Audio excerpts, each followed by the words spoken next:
Monsieur Pierre Dortiguet, vous êtes philosophe français spécialiste des questions internationales. Je vous remercie infiniment d'avoir eu la gentillesse d'accorder cet entretien à la radio francophone iranienne.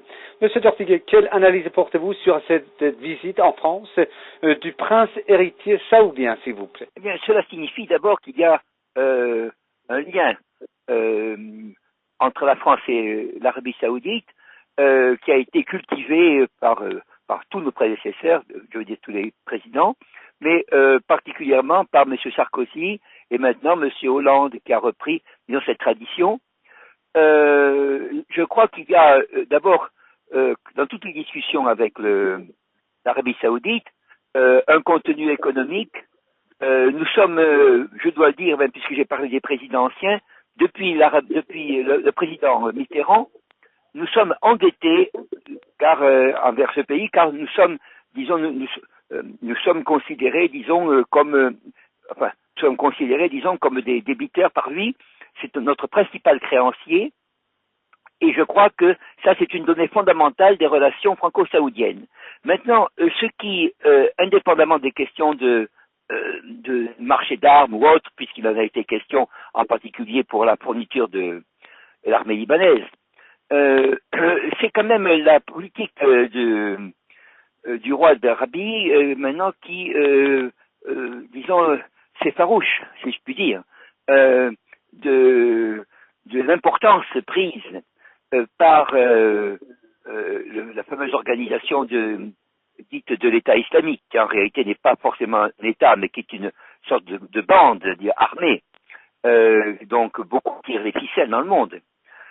J'entends aux États-Unis, dans l'entité sioniste et autres. Et je pense que de ce point de vue, il y a véritablement un changement en Arabie saoudite, c'est-à-dire il y a certainement une sorte d'appel du roi à la France et aux autres pays occidentaux pour pouvoir justement former une coalition afin, disons, de préserver l'avenir de la dynastie d'Arabie saoudite. De ce point de vue, cette réaction saoudienne est quand même bénéfique, parce qu'elle peut contrarier les plans de ceux qui veulent, disons, maintenir une sorte de chaos permanent.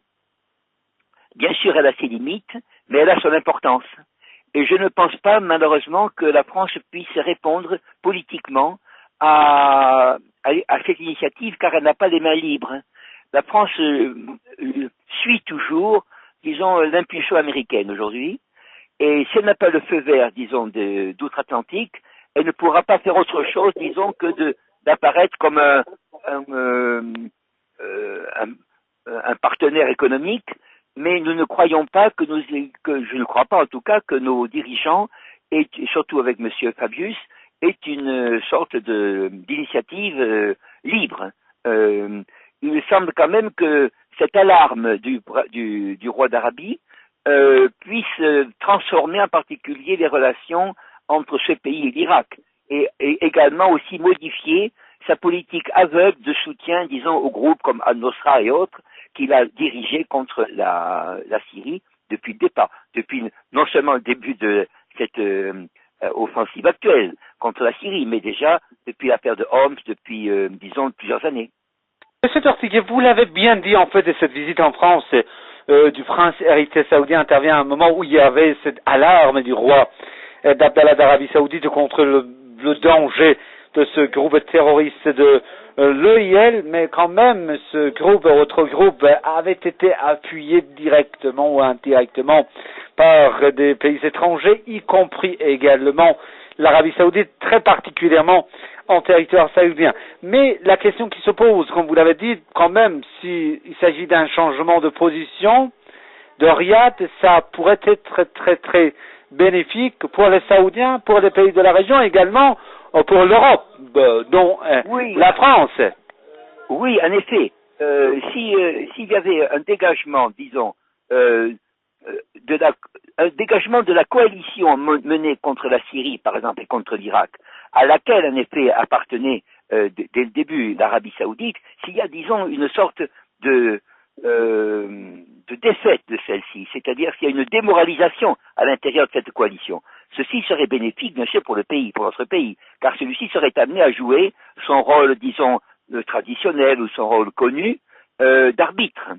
C'est-à-dire, comme il l'a fait pour la question palestinienne, il peut le faire pour la question syrienne, en abandonnant bien sûr toutes les velléités néocoloniales, puisque nous avons, disons, vis-à-vis de ce pays, une sorte de mépris, disons, il faut dire les choses comme elles sont.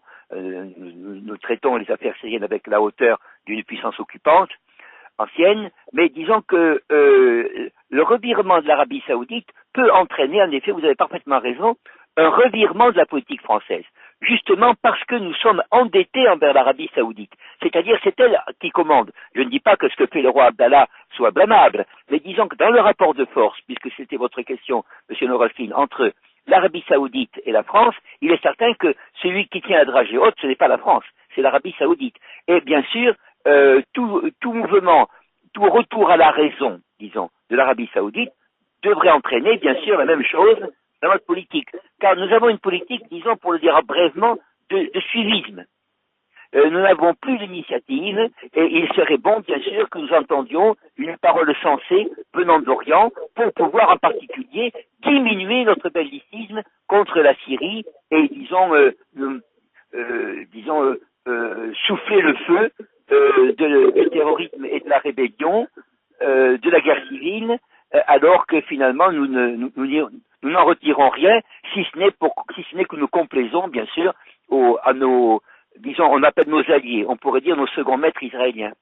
Monsieur Tortigui, une dernière question. Cette visite en France du prince héritier saoudien intervient à un moment où les Américains également abordent désormais la nécessité de créer une coalition internationale pour combattre le IL.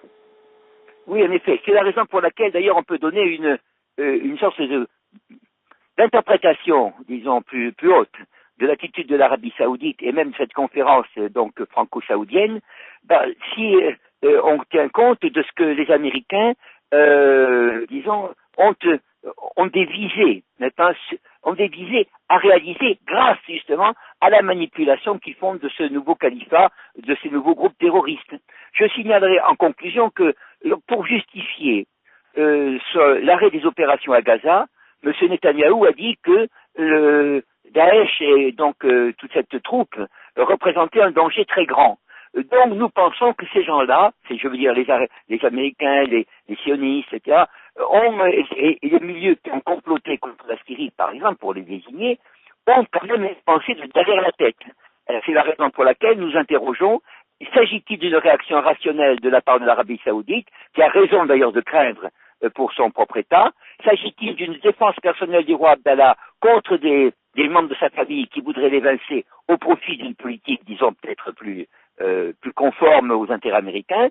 La question reste ouverte. En tout cas, nous disons que la France ne réagira et n'agira qu'en fonction, malheureusement, de ce que l'Arabie saoudite lui dira, et qu'elle ne peut malheureusement pas ni lui venir en aide dans le cas où elle est menacée, ni infléchir une autre politique conforme